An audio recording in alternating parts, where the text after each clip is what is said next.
Hello and welcome to Rachel and my video on everybody's favorite Renaissance writer and poet, Boccaccio? Boccaccio? Is that right? Boccaccio? Really?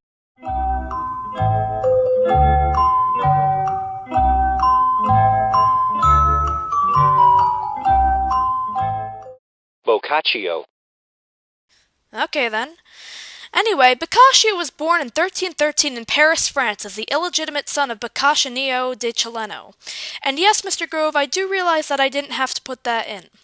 In Boccaccio's teenage years, he began to study his humanistic interests, like Latin and especially literature. Boccaccio was a total book nut, and he studied everything from mythology, astronomy, and history to some very odd topics as well, like magic and alchemy. I guess he figured that if his career in law fell out, that he could make his own money, or apply for a job in the dark arts, but that never works out well. I digress. Boccaccio, however, is not noted for his studying, although he did uncover and reinterpret ancient manuscripts. But besides that, Boccaccio is most praised and celebrated for his works of Renaissance literature and poetry, as well as being one of the fathers of humanism. He wrote countless works of art with all very complicated Italian names, which if I try to pronounce in this video, I will mispronounce 100% guaranteed.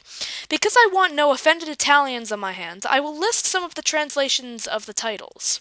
They are, but not limited to, Diana's Hunt, his very first work; The Love Afflicted, in which it follows two lovers' adventures through life; The Love Struck, Tessida, The Tales of the Fieside Nymph, and most importantly, the Decameron. The Decameron is considered, even today, to be Boccaccio and the Renaissance finest piece of literature. It combined both the seriousness and sadness of the plague, with the sarcasm and hilarity of everyday life, specifically within the lives of 7 women and 3 men as the book follows. Considered to be one of the best comedies of the era, The Decameron describes the life of the aforementioned main characters after escaping the plague-stricken Florence and discovering a beautiful, lush land in which they take turns being king and queen for a day. Now, as much as this seems like the plot to a terrible Castaway sequel or a medieval version of Survivor, Boccaccio made sure to mix in moments of very sarcastic dialogue, sex, and much tomfoolery between the characters, as to not bore the readers out of their minds. The creation of the Decameron was received with many positive reviews, the most notedly from the 19th century critic Francesco de Sanctis. He said that the Decameron is the perfect successor to Dante's Divine Comedy. Boccaccio is truly the pioneer for the new moral order to supersede these dark times. Excuse me.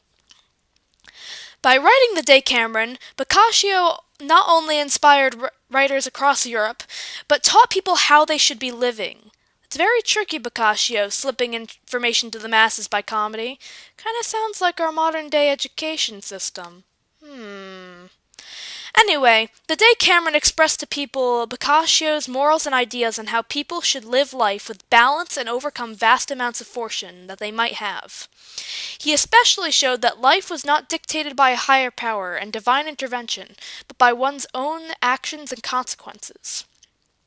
Along with human morality, Boccaccio also thought very highly of the idea of love, which he openly expressed, especially in his writing and everyday life.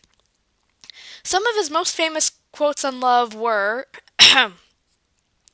"Although love dwells in gorgeous places and sumptuous apartments more willingly than in miserable and desolate cottages, it cannot be denied that he sometimes causes his power to be felt in the gloomy recesses of forests, among the most bleak and rugged mountains, and in the dreary caves of a desert. And heaven would indeed be heaven if lovers were permitted as much enjoyment as they had experienced on earth." Boccaccio's rather strong opinions on love were greatly reflected in the writing of the Decameron. For example, one of the stories in the Decameron is about a woman and her husband who is jealous because the wife constantly slept with a priest. A very big problem. Though Boccaccio believed in love, he also saw the importance of a faithful marriage and expressed this to his readers. By writing the Decameron, Boccaccio shattered the guidelines for literature and poetry and rewrote them in his own blood, sweat, and tears, and, lots and lots of patience and determination. In the Decameron, he was also able to reintroduce the lost concepts of chivalry, love, lustful behavior, passion, and dark comedy back into literature. Truly, Boccaccio wrote the book. Sorry, I had to get a pun in there somewhere. On writing amazing literature. Thanks to everyone in the class who listened to my rambling on Boccaccio, to Mr. Grove, who actually allowed Rachel and I to make a video on our project, and to my partner Rachel Liang, who composed and edited the video, as well as found pictures for the assignment. Signing off, this has been Holly Richmond on our project on Boccaccio.